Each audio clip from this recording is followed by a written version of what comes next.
Hey guys, welcome to TST Garage. This is Bart, coming to you from the TST headquarters in Florida. Today we have a 2019 Yamaha YZF R3 in the shop, and we will be showing you how to install the TST Industries integrated taillight on that bike. We've come out with this taillight for the previous generation of the bike. It remains unchanged for this generation. All of the procedure for the installation is actually the same. We just wanted to show you on the new bike so we can illustrate what the final installation on the bike looks like.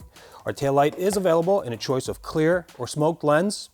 Taillight itself is a direct replacement for the OEM setup. All of the installation is exactly the same as OEM. The plugs are, at least for the US market, are exactly the same as the OEM plugs, so you'll have a plug and play connection. Outside of the United States, I recommend that you check your connectors first and then compare to what we have in the photographs on our website, and then you'll know if you'll have a plug and play connection. If not, you can contact our customer service guys and they'll be able to help you, advise you in what to do, and perhaps even get you connectors that you'll need for your bike. Our taillight differs from the OEM unit in that we have a vastly different optic setup and a different geometry lens. We do have a different color of the lens. As you can see here, the OEM lens is red, and we offer clear or smoked using red LEDs for the running and brake light functions. On the inside of the OEM unit, you'll see we have 24 individual LEDs for the purpose of running the brake light function and running light function.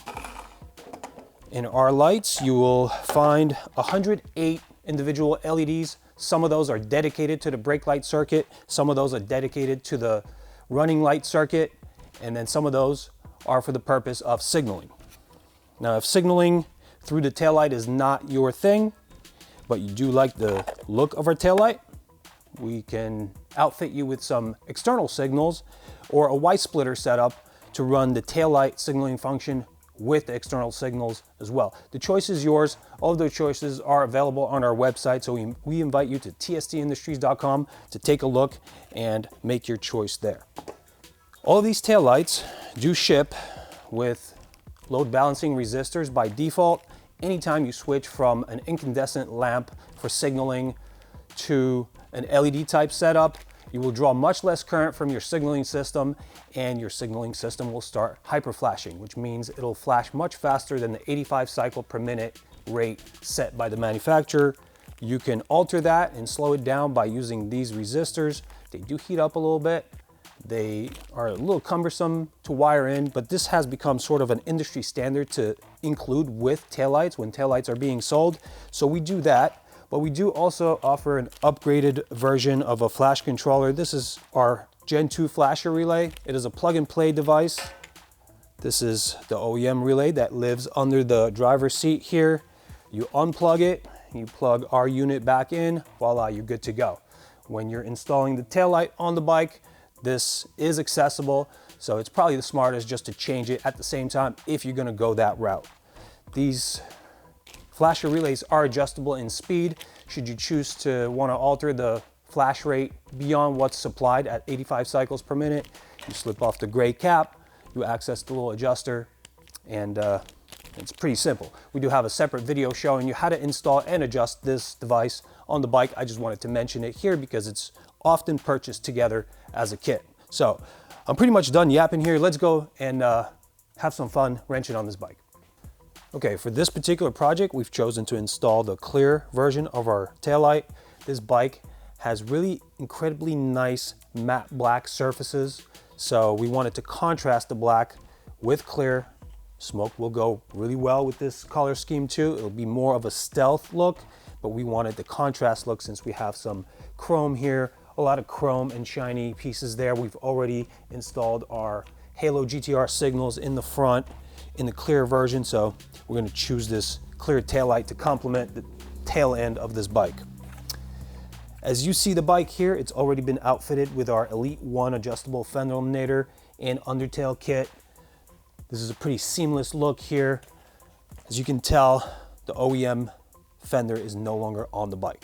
We've eliminated this, and we've already taken the steps that we won't show you in this video, but should you need some help with the removal of your fender, you can look into our Elite 1 fender eliminator installation video on this bike, and that will show you the steps necessary to get to this point. So picking up from this point, we'll start with the passenger seat. That is really simple. So this first step here will entail the removal of this panel. Remove these two fasteners using a 4mm Allen. Once they are out, quick pry to the side here releases this panel. Opposite here, good to go. Use an 8mm socket to remove these two fasteners that hold the seat down. And off comes the seat.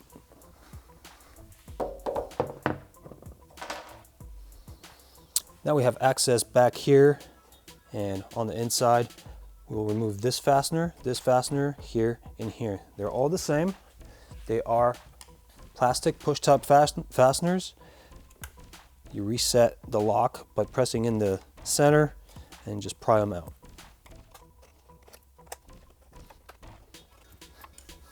Now let's remove this panel here. Two Phillips head screws hold that down. Now this panel will unlock towards the rear, and then we'll have to clear it towards the front of the bike, like so. Put that to the side. And now we can remove this tray here. Same kind of push fasteners from a previous step. There's a tongue here that needs to be cleared out. It's pretty simple. All right, now let's trace down the OEM taillight wire.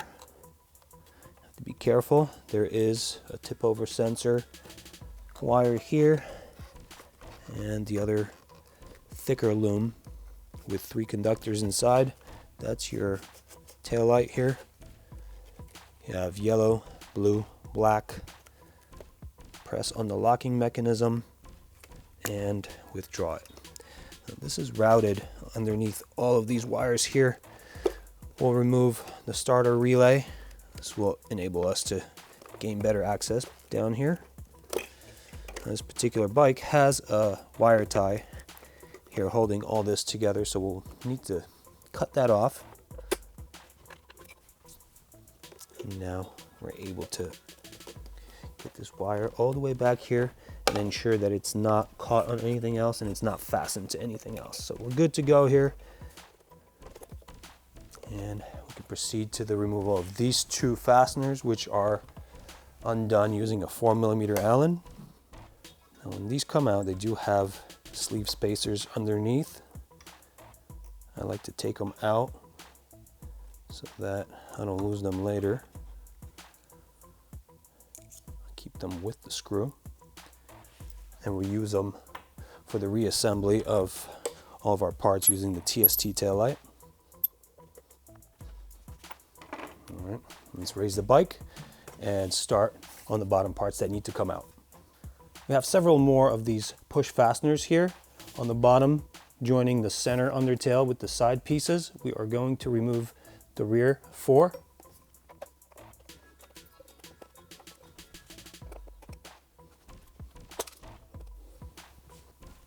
Now we can unclip the side tail pieces from the taillight. The actual taillight has rubber grommets in this location, and there's a friction fastener that fits inside those grommets. So pushing straight out, perpendicular to the center plane of the bike, we'll be able to clear out that friction fastener from the taillight. And now at this point, the taillight should be completely loose and able to be extracted. All right. Now we do have several fasteners on the actual taillight that need to come out. We have these threaded, stamped sheet metal fasteners that accept the screws in the top here. So these will need to come out. We have these grommets here. All of this stuff will get replaced on the TST taillight. We have these 2 here. Please note that there's a slightly smaller diameter flange on one side of this grommet, slightly larger on the other side. The larger side goes to the outside and the smaller side goes inboard. Grab our TST taillight, replace those parts in the same exact fashion that they came out of the OEM unit. What I like to do with these grommets is make sure that they are actually concentric in their holes, otherwise will not have very good fit on the bike. So once the grommets are in, I make sure that all of the flange geometry does stick out and is seated with the plastic in the groove portion of the grommet.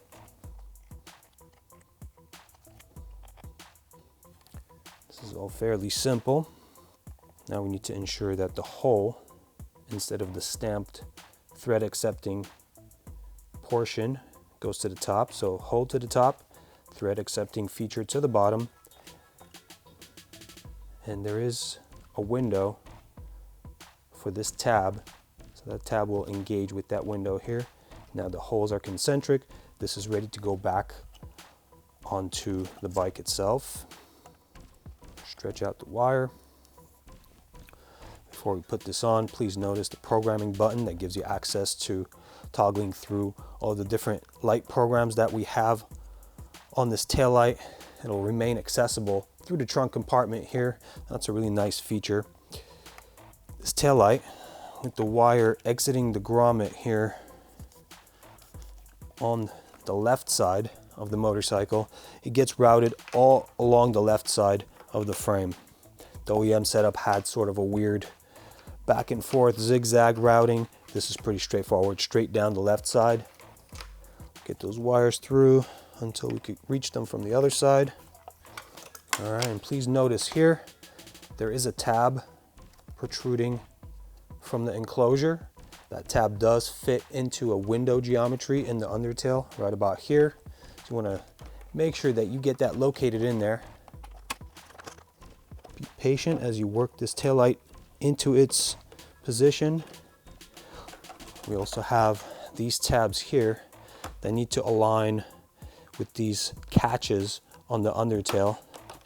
If you can see here, they need to fit within that geometry that interlocks it and keeps it from moving back and forth, while the bottom window and tab system keeps it from rotating. Now, once we have all of this stuff aligned here, we can lock these friction fasteners into the grommets, making sure that all of our holes align here. It's looking pretty good. I'll make sure that these mounting holes are concentric, and then we could start working some of these fasteners back in place. At this point, we can replace these 4 undertail fasteners.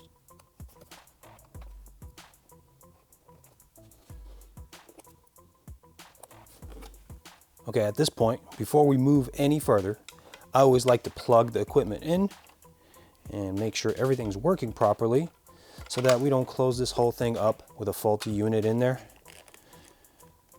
Sometimes in shipping they do get banged up, so let's plug it all in and see what we have.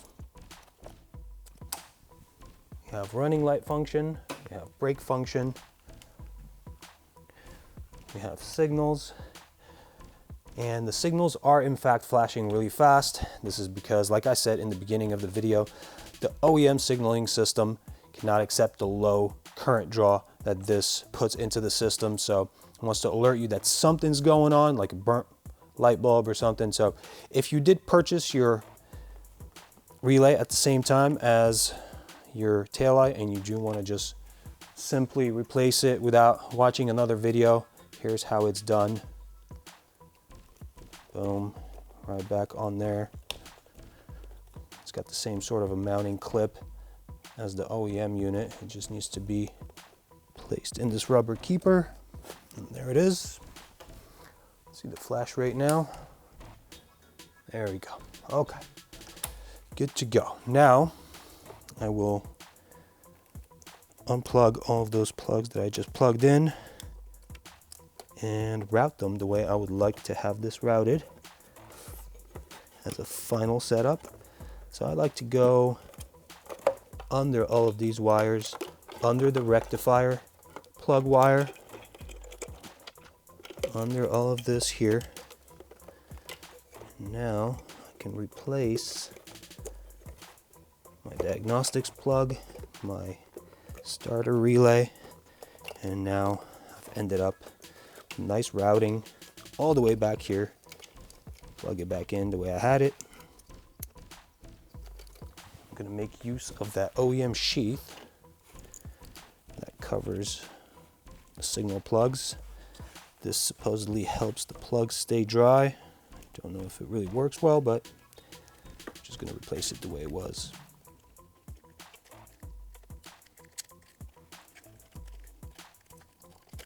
So we did remove a wire tie for the removal of the OEM taillight.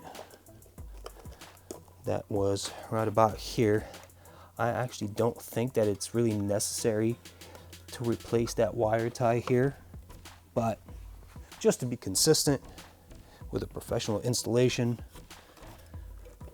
I will replace that wire tie. If you guys choose not to do it, I don't think it'll be the end of the world.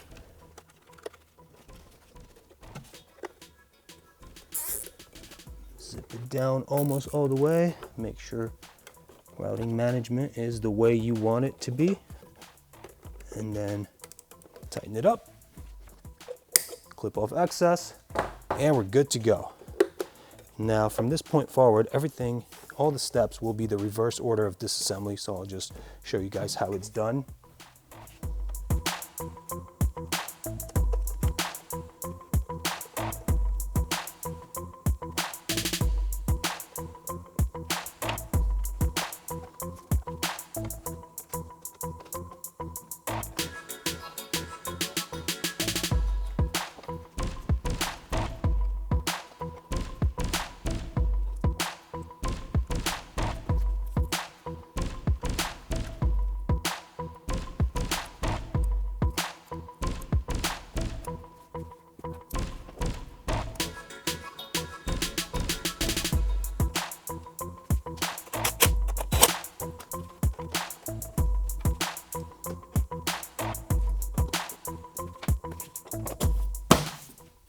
All right, so we are pretty much done. What I like to do at the very end is to visually inspect everything, make sure all the fasteners are in, make sure I have the correct side signal connected, so right is flashing right, left is flashing left. Otherwise you may take to the streets with the wrong signal activating. This will be your last chance to correct that before you go out. Anyway, everything looks great. We have all the functions. If we take off the seat, the button is accessible there. We can reprogram. We can toggle through all the different variations of the light programs we have on this light. I think this light does an incredible job of transforming the tail of this motorcycle. It really is a worthy piece on this bike. This bike is beautiful in its own right, and this really just further extends that beauty. If you guys need more information about this taillight, we did shoot a separate video that shows in greater detail all the different technologies that went into producing the taillight, and also illustrates all of the different light functions that are available to you in the press of a button. So for now, I'm gonna sign off. I think we did a great job transforming the tail of this bike into its sleekest and sexiest form via the use of our TST Industries taillight along with our fender eliminator. If you guys like these parts, check out tstindustries.com. You can read more about them, see photos of these parts installed on different bikes with different color schemes, and get those parts ordered online. See you there.